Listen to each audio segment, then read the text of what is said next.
नमस्कार दोस्तों, गुरु नानक केयर्स में सबका बहुत स्वागत है। दोस्तों, बात बदहजमी की चली, इंडाइजेशन यानी कि स्टमक अपसेट होना, उसके साथ लिंक्ड सिम्टम्स की हमने डिस्कशन की। तो सोचा आज एक ऐसा टॉपिक लें जो कि बहुत ही महत्वपूर्ण है और समस्या बहुत कॉमन है। जी हाँ दोस्तों, मैं बात कर रहा हूँ अल्सर्स की, पेट के अल्सर्स, स्टमक के जैसे हम बोलते हैं गैस्ट्रिक अल्सर्स और duodenal ulcers. Basically peptic ulcers क्या रहते हैं आज बात करेंगे दोस्तों।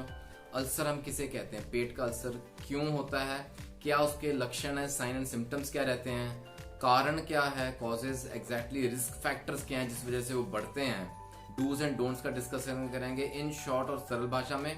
और अंत में बात करेंगे दोस्तों बहुत ही महत्वपूर्ण टॉप की 3 बहुत ही कारगर होम्योपैथिक दवाएं जो कि पेट के अल्सर से हमें छुटकारा दिलाती हैं। और साथ में एक बोनस दवा का जिक्र जरूर करेंगे दोस्तों, जिसे मैं कहूंगा एक रामबाण दवा है। पेप्टिक अल्सर्स, पेट के अल्सर्स के साथ लिंक जितनी समस्याएं हैं, जितने सिम्टम्स हैं, फॉर क्विक रिलीफ और जड़ से खत्म करती है दोस्तों। बहुत ही बेहतरीन दवा। आइए देखते हैं क्या होते हैं अल्सर्स, हम किसे कहते हैं पेप्टिक अल्सर्स। उससे पहले दोस्तों, जो दोस्त अभी तक सब्सक्राइब नहीं कर पाए गुरु Nanak cares, do subscribe Guru Nanak cares channel and hit the bell icon for latest updates. आइए देखते हैं दोस्तों पेप्टिक अल्सर हम किसे कहते हैं। बेसिकली दोस्तों ये 2 तरह के अल्सर रहते हैं। अल्सर क्या होता है, एक जैसे सोरनेस रहती है, हमें मालूम है अल्सर, सोरनेस जिसे छाले कहते हैं, मुंह में छाले अक्सर कॉमन पाए गए हैं।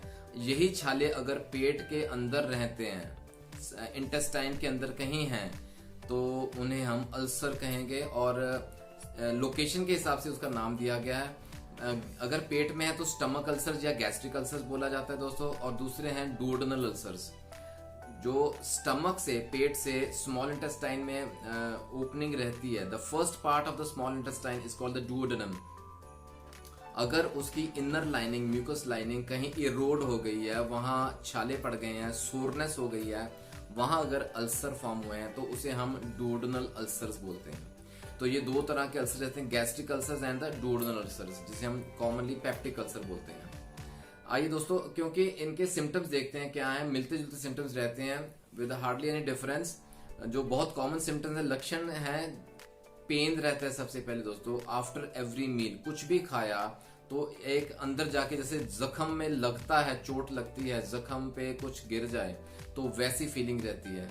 पेन आफ्टर एवरी ईटिंग, और इमीडिएट पेन रहती है अगर गैस्ट्रिक अल्सर रहता है।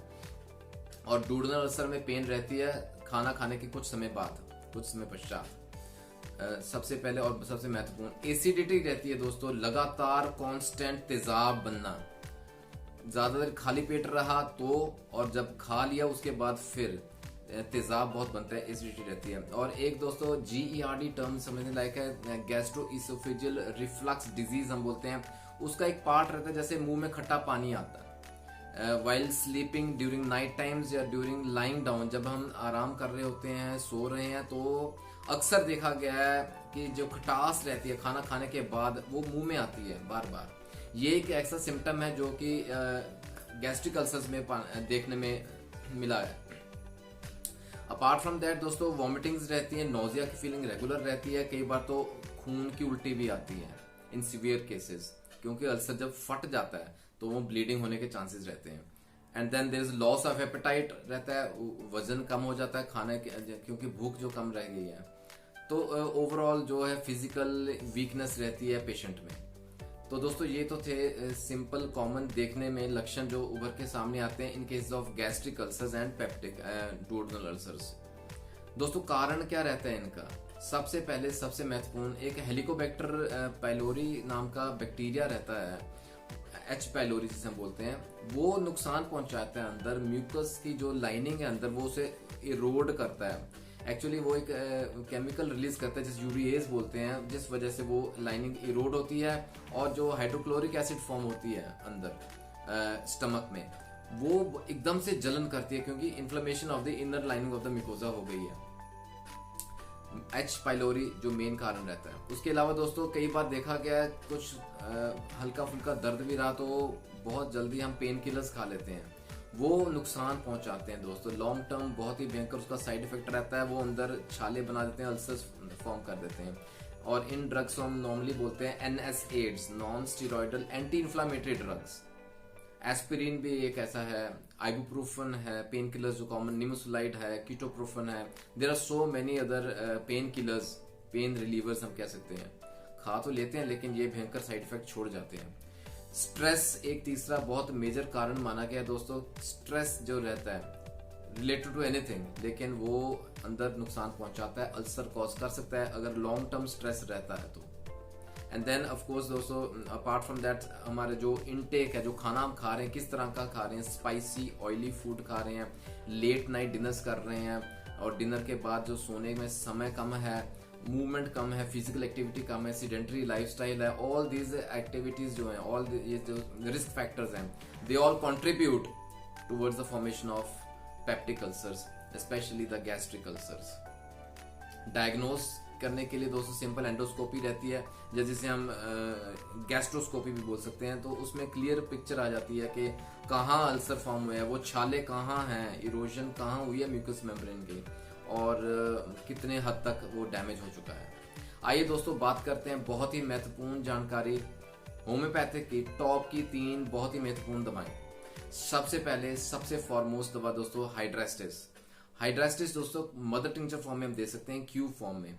हाइड्रास्टिस वहां काम करती है जहां बहुत पेन रहती है, सोरनेस रहती है पेट के, गैस्ट्रिक अल्सर्स के लिए पर्टिकुलरली, और लगातार ये जो हल्की हल्की दर्द रहती है, वहां हाइड्रास्टिस इंडिकेटेड है। Apart from that there is weak digestion, कुछ बार खाया पिया इजीली डाइजेस्ट नहीं रहता, और जो बिटर टेस्ट रहता है माउथ में, एक कड़वापन माउथ में रहता ही रहता है मुंह में, वहां हाइड्रास्टिस काम करेगी। और गैस्ट्राइटिस तो रहता है दोस्तों। हाइड्रास्टिस के क्यू फॉर्म हम 20 ड्रॉप्स 1/4 गिलास गुनगुना पानी दिन में 3 बार, ये इसकी डोजेज रहेगी। सेकेंड बहुत ही महत्वपूर्ण दवा दोस्तों, हम बात कर रहा हूं काली बाई। काली बाई अगेन 30 फॉर्म में हम दे सकते हैं दोस्तों। काली बाई वहां इंडिकेटेड रहती है जहां भी बॉडी में म्यूकस मेम्ब्रेन्स में इरोजन रहती है, चाहे वो पेट की है, चाहे वो माउथ की है, रेस्पिरेटरी ट्रैक्ट की है, जहां भी है। यहाँ हम बहुत इंपॉर्टेंट बात करें गैस्ट्रिक अल्सर्स में, क्योंकि म्यूकस मेम्ब्रेन इरोडेड रहती है अंदर की स्टमक की, वहां काली बाई बहुत ही अच्छा इंडिकेटेड है दोस्तों। और जहां राउंड अल्सर्स रहते हैं पर्टिकुलरली, वहां गैस्ट्राइटिस रहती है, कुछ खाने में दर्द, खाने के बाद दर्द रहता है पेट में, और वॉमिटिंग्स इंड्यूस्ड रहती हैं, ब्लड भी आता है वॉमिटिंग में दोस्तों। काली बाई 30 2 ड्रॉप्स दिन में 3 बार, डायरेक्टली टंग पे भी ले सकते हैं और 1 चम्मच पानी में भी डाल के ले सकते हैं। तीसरी दोस्तों बहुत महत्वपूर्ण दवा, I am talking about phosphorus. दोस्तों फॉस्फोरस भी वहां काम करती है, पेट की डिस्टर्बेंसेस रहती हैं बिकॉज ऑफ अल्सर्स, यहाँ जब छाले बन जाते हैं, बार बार कुछ खाने के बाद खट्टे खट्टे डकार आते हैं, पेट में अफारापन रहता है, ब्लोटिंग सेंसेशन बहुत रहती है जिसे हम कहते हैं, और दर्द रहता है, हल्का हल्का दर्द रहता है पेन में रहती है, स्टमक में वॉमिटिंग्स रहती हैं दोस्तों, ब्लीडिंग भी आती है, हेमरेजिक वॉमिटिंग्स कहते हैं हम। फॉस्फोरस वहां बहुत ही महत्वपूर्ण रोल अदा करती है। And then there is inflammation of the stomach, जो इनर लाइनिंग वो इन्फ्लेम्ड रहती है। हर खाने के बाद ये समस्याएं बढ़ जाती हैं, एग्रेवेट हो जाती हैं। फॉस्फोरस 30 पोटेंसी में हम दे सकते हैं दोस्तों, 2 ड्रॉप्स दिन में 3 बार। आइए दोस्तों बात करते हैं बहुत ही महत्वपूर्ण, जिसे हम कह सकते हैं रामबाण दवा, होम्योपैथी में बहुत ही महत्वपूर्ण रोल अदा करती है। आई एम टॉकिंग अबाउट दोस्तों ऑर्निथोगैलम अम्बलेटम। ये भी क्यूब फॉर्म में, मदर टिंचर फॉर्म में हम दे सकते हैं दोस्तों। बहुत ही बेहतरीन, जड़ से खत्म करेगी, इसका बहुत ही डीप एक्टिंग इसका असर रहता है, और ये सिंगल डोजेज में बहुत अच्छा काम करती है। ये वहां इंडिकेटेड रहती है दोस्तों जहां गैस्ट्रिक अल्सरेशन रहती है, इवन विद हेमरेजेस, ब्लीडिंग रहती है अल्सर्स की वजह से, वहां हम ये मेडिसिन दे सकते हैं। Apart from that increased pains, जैसे जैसे फूड पास करता जाता है right from oesophagus, food pipe से स्टमक में, वहां जहां खुद महसूस होता है पेशेंट को कि दर्द यहाँ यहाँ यहाँ रह रहा है, वहां ये मेडिसिन इंडिकेटेड है।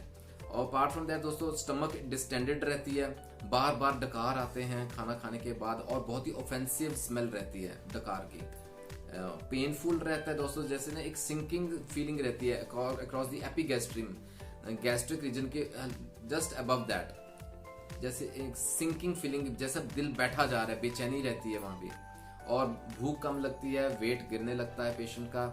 दोस्तों ऑर्निथोगैलम अम्बलेटम क्यू फॉर्म मदर टिंचर में अगेन 5 ड्रॉप्स बहुत हैं दोस्तों। इसके 1/4 गिलास पानी में दिन में 3 बार दीजिए for a couple of days only and wait for the action. इसका रिजल्ट की वेट कीजिएगा, बहुत ही महत्वपूर्ण रिजल्ट है दोस्तों। Of course depending on the severity of the condition, किसी को जल्दी आराम मिलेगा, किसी को लेट, लेकिन मिलेगा जरूर। ये एक रामबाण दवा है homoeopathy. We are truly blessed with homoeopathy दोस्तों। जहां कहीं जरूरत समझे do try this drugs, of course under medical supervision. ख्याल रखिए अपना, अपने पेट का during this lockdown period. Eat healthy, stay healthy, and till we meet in the next video, take care and God bless.